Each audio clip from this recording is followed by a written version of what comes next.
राधे राधे भक्तों, आप सभी का स्वागत है हमारे चैनल भक्ति तेरी आंचल में। आज हम आपको भीमसेनी एकादशी की व्रत कथा के बारे में बताएंगे, जिसे हम निर्जला एकादशी के नाम से भी जानते हैं।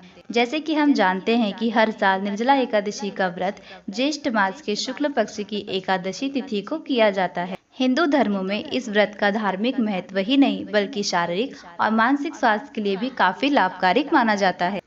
इस दिन भगवान विष्णु और माँ लक्ष्मी की विधिवत पूजा करने के बाद व्रत कथा अवश्य पढ़ना चाहिए। इससे आपकी पूजा पूरी मानी जाती है। आइए जानते हैं निर्जला एकादशी की संपूर्ण व्रत कथा। एक दिन भीमसेन व्यास जी से कहने लगे, पितामह, भ्राता युधिष्ठिर, माता कुंती, द्रौपदी, अर्जुन, नकुल और सहदेव आदि सब एकादशी व्रत कथा करने को कहते हैं। परंतु महाराज, मैं उनसे कहता हूँ, भाई, मैं भगवान की पूजा तो कर सकता हूँ, दान भी दे सकता हूँ, परंतु भोजन किए बिना नहीं रह सकता। इस पर व्यास जी कहने लगे, भीमसेन, यदि तुम नरक को बुरा और स्वर्ग को अच्छा समझते हो तो प्रति मास के दोनों एकादशियों में भोजन का त्याग करो। भीमसेन कहने लगे, पितामह, मैं तो पहले ही कह चुका हूँ कि मैं भूख सहन नहीं कर सकता। यदि वर्ष भर में कोई एक ही व्रत हो तो मैं कर सकता हूँ, क्योंकि मेरे पेट में वृक नाम वाली अग्नि है, सो मैं भोजन किए बिना नहीं रह सकता। भोजन करने से वह शांत रहती, इसीलिए पूरा उपवास तो क्या, एक समय भी बिना भोजन किए रहना मेरे लिए कठिन है। आप मुझे कोई ऐसा व्रत बताइए जो वर्ष में केवल एक ही बार करना पड़े और मुझे स्वर्ग की प्राप्ति हो जाए। श्री व्यास जी कहने लगे कि पुत्र, बड़े बड़े ऋषियों ने बहुत शास्त्र आदि बनाए जिनमें बिना धन के थोड़े परिश्रम से ही स्वर्ग की प्राप्ति हो सकती। इसी प्रकार शास्त्रों में दोनों पक्षों की एकादशी का व्रत मुक्ति के लिए रखा जाता है। व्यास जी के वचन सुनकर भीम से नरक में जाने के नाम से भयभीत हो गए और कांपकर कहने लगे, अब क्या करूं?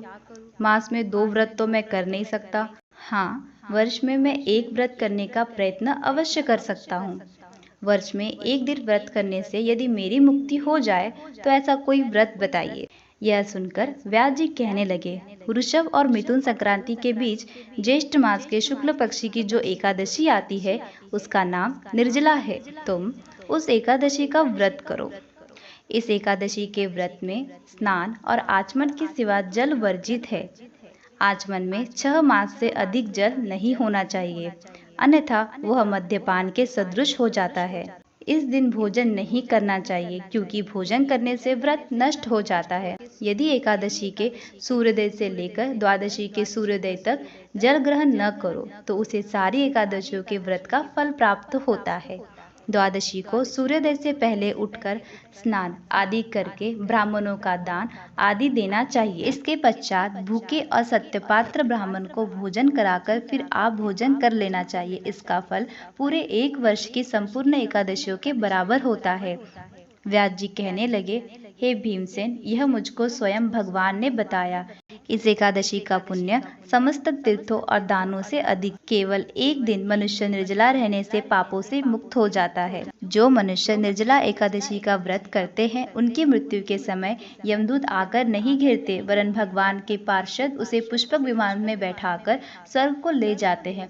संसार में सबसे श्रेष्ठ निर्जला एकादशी का व्रत है, इसीलिए यत्न के साथ इस व्रत को करना चाहिए।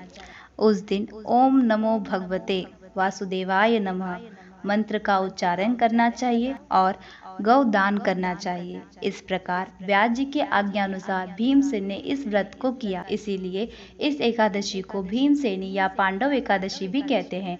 निर्जला व्रत करने से पूर्व भगवान से प्रार्थना करें कि हे भगवान, आज मैं निर्जला व्रत करता हूँ, दूसरे दिन भोजन करूँगा। मैं इस व्रत को श्रद्धा पूर्वक करूँगा। आपकी कृपा से मेरे सभी पाप नष्ट हो जाए। इस दिन जल से भरा हुआ एक घड़ा वस्त्र से ढककर स्वर्ण सहित दान करना चाहिए। जो मनुष्य इस व्रत को करते हैं उनको करोड़ फल सोने के दान का फल मिलता है। इस एकादशी के व्रत से मनुष्य विष्णु लोक को प्राप्त होता है।